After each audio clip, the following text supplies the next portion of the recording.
Senator Xenophon.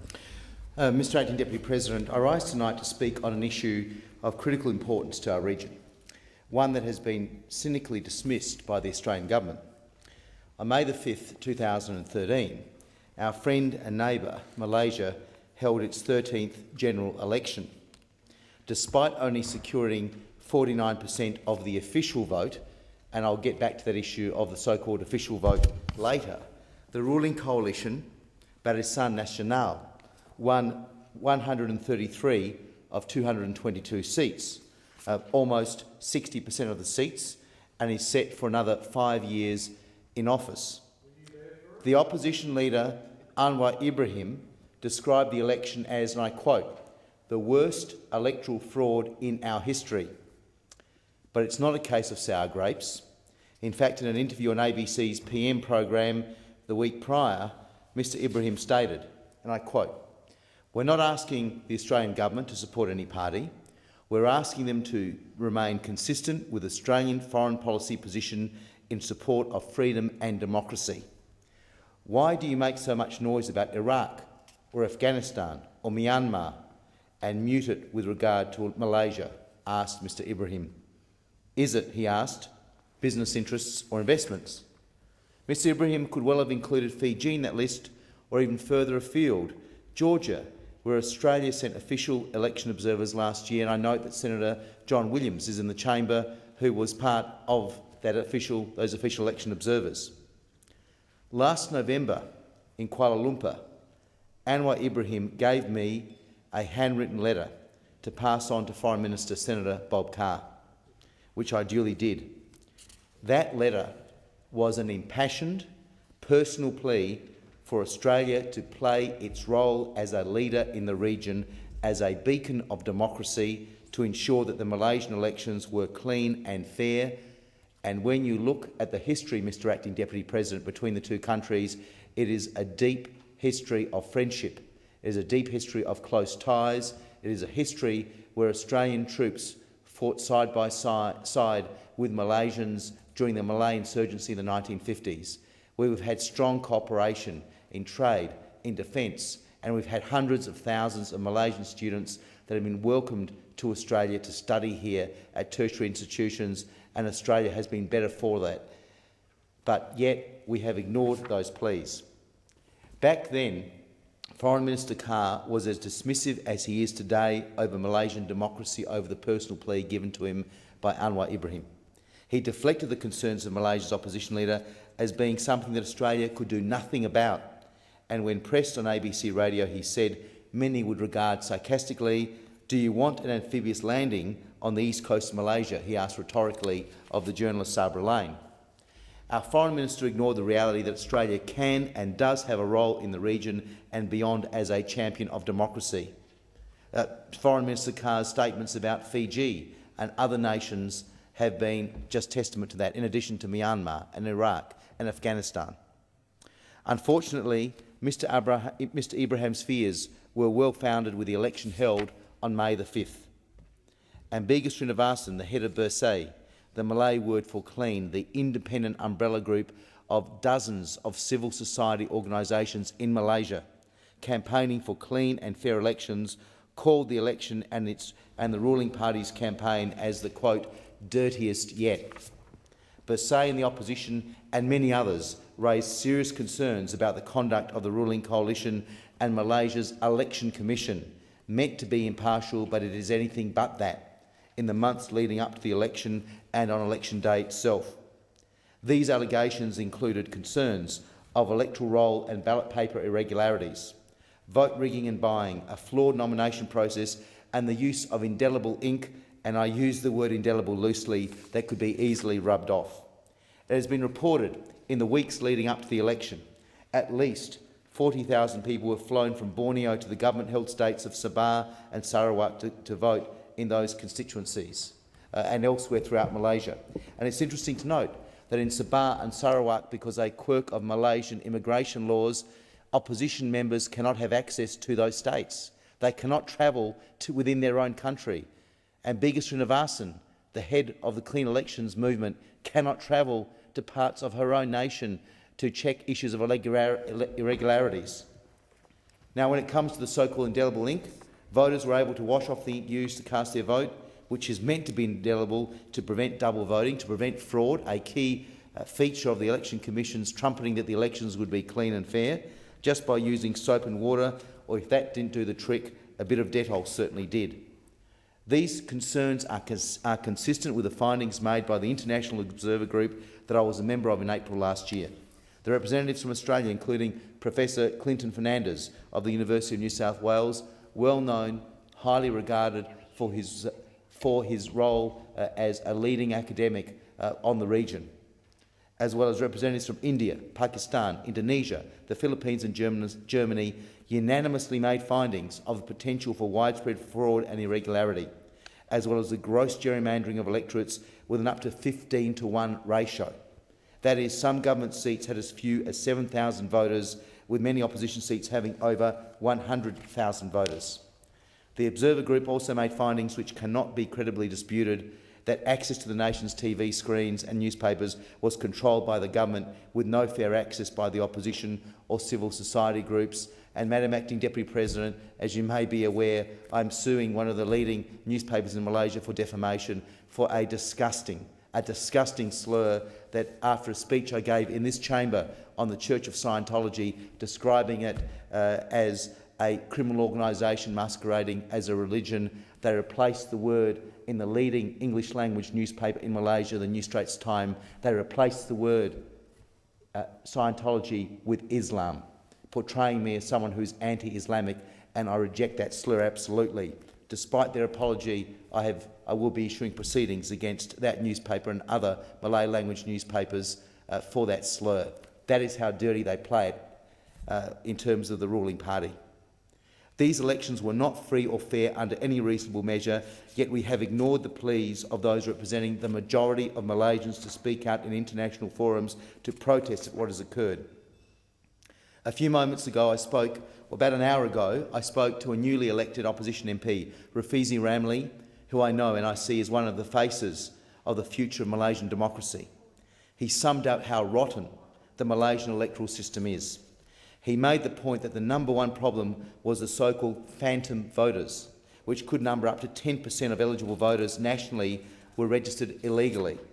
These include workers from other countries in the region who were given identity cards and a right to vote illegally. Imagine here, Madam Acting Deputy President, if suddenly, just before the election, we gave every backpacker the right to vote in our elections, but gave them very clear directions if they knew what was good for them, how they should vote. And no question, and with real questions over whether the ballot would be secret. In the state of Sabah, where there has been a Royal Commission about issues of electoral fraud, it is estimated that 600,000 or 20% of the voting population of 3 million are these phantom voters.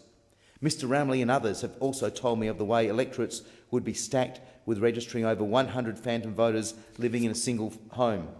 And of course, Madam Acting Deputy President, there are the dead people who vote. The many dead people that voted in Malaysia, people who have died whose votes have not been removed from the electoral roll, or either that or they're about 115 or 116 years old. While the opposition is challenging the results in at least 30 seats, the election laws are stacked against them because in 1999, when the government had a two-thirds majority in the Malaysian Parliament, they could change the constitution at will, and they did.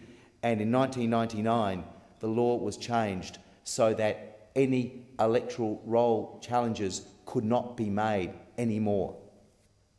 Mr Ramley told me that each petition to challenge the vote will cost some 50,000 Malaysian ringgit or $17,000 to file. A lot of money for cash-strapped opposition parties. But this 1999 amendment to the Constitution makes it impossible to challenge potentially over 1 million phantom voters on the electoral rolls. I also spoke an hour ago to Ibrahim Yaqub, the Chief of Staff of Opposition Leader Anwar Ibrahim, an unsuccessful opposition candidate who, before postal and pre-poll votes were counted, had 56% of the primary vote.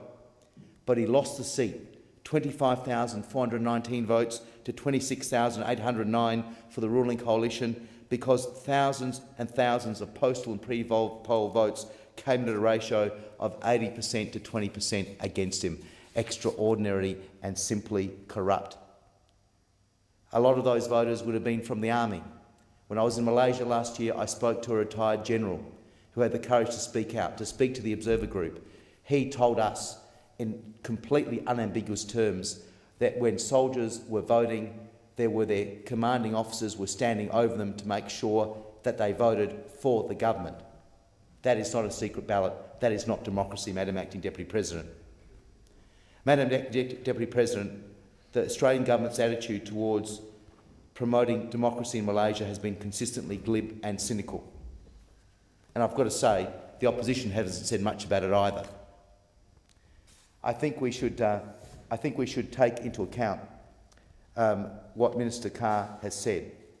He has maintained that the Australian government is not in a position to examine the election results or comment on the nation's internal affairs.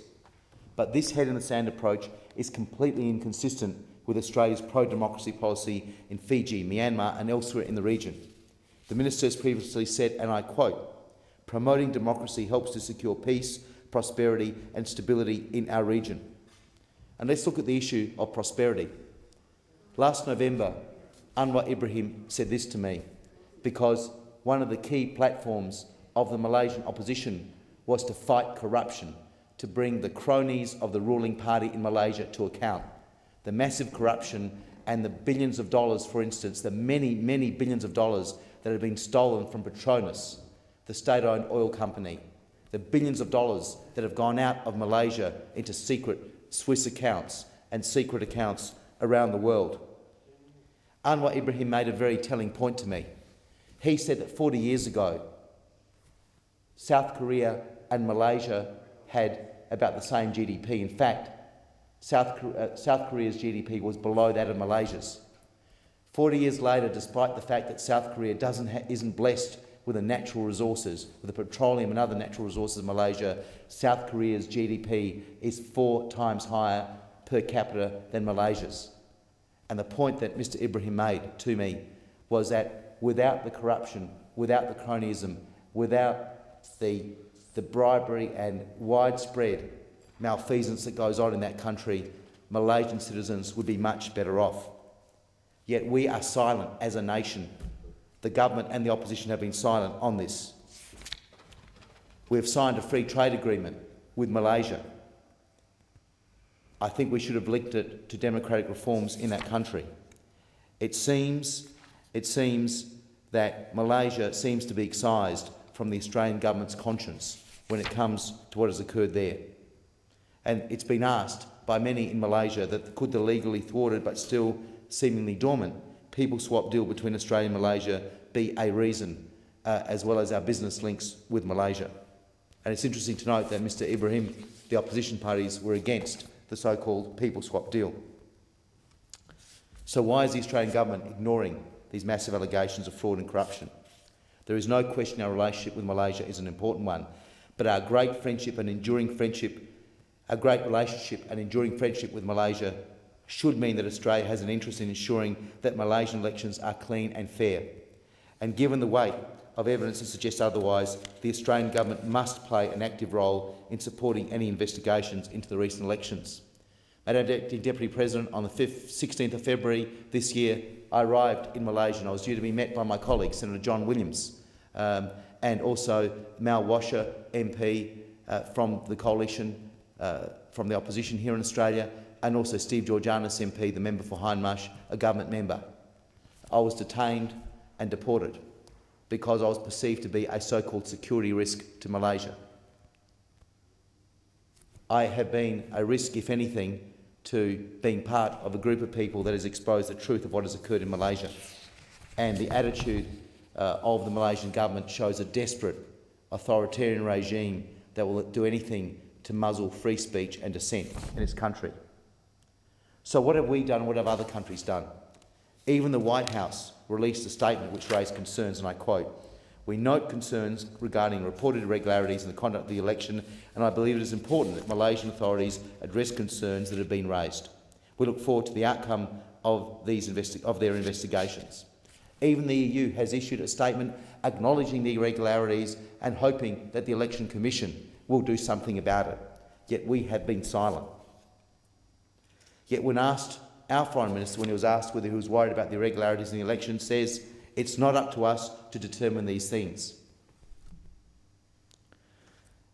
Madam Acting Deputy President, the Australian Government must support Bursay's call for an independent panel to investigate the extent of electoral fraud and irregularities. They must also note that the opposition, which on the official count gained 50% of the vote but only something like 40% of the seats, that there is something seriously rotten with that election outcome. Just a few minutes ago, Opposition Leader Anwar Ibrahim called me, and I had a brief conversation with him. Throughout the country he's been attending rallies. He sounded tired, but he was determined. He asked me this question that he asked me to pass on tonight in the Senate. He asked this question, I quote directly: how can Australia be blind to and condone such blatant fraud and massive rigging of the elections? Well, how can we, Madam Acting Deputy President? Anwar Ibrahim is in Kuantan State tonight. He's due to speak at a rally. That rally will take place in the next few hours. There will be tens of thousands of people, I hazard to guess, at that rally. In Kuala Lumpur, there are 120,000.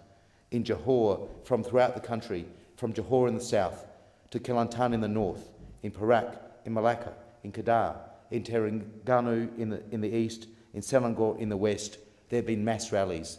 In Ipoh, 30,000 people attended, a relatively small city compared to Kuala Lumpur. In Penang, a city the size of Adelaide, about 1 million people, 120,000 people attended the rally. And what has been the response of the Malaysian government? They have threatened Anwar Ibrahim with a charge of sedition for telling the truth, a charge that means that he could go to jail for up to 3 years. But he's already been in jail on trumped-up charges and spent 6 years jail in solitary confinement. Yet he is not embittered. He is the Nelson Mandela of the region. This is now not the time to turn our backs on our close friend and neighbour. My personal plea to the Malaysian people is simple, and that is, and to quote Winston Churchill, never give in, never, never, never, never, in nothing great or small, large or petty, never give in except to convictions of honour and good sense. Never yield to force, never yield to the apparently overwhelming might of the enemy. Madam Acting Deputy President, we must do all we can as a friend of Malaysia to ensure that the true will of the Malaysian people is accepted. We must do all we can to ensure that there is a peaceful transition of power to those that have been rightfully elected as who should be the government of Malaysia. This is something that we cannot ignore. It will not go away. As Anwar Ibrahim goes around the country speaking to tens of thousands of his fellow Malaysians, this is something we need to take note of. We need to act and be a responsible citizen in the region to promote the cause of democracy in our region.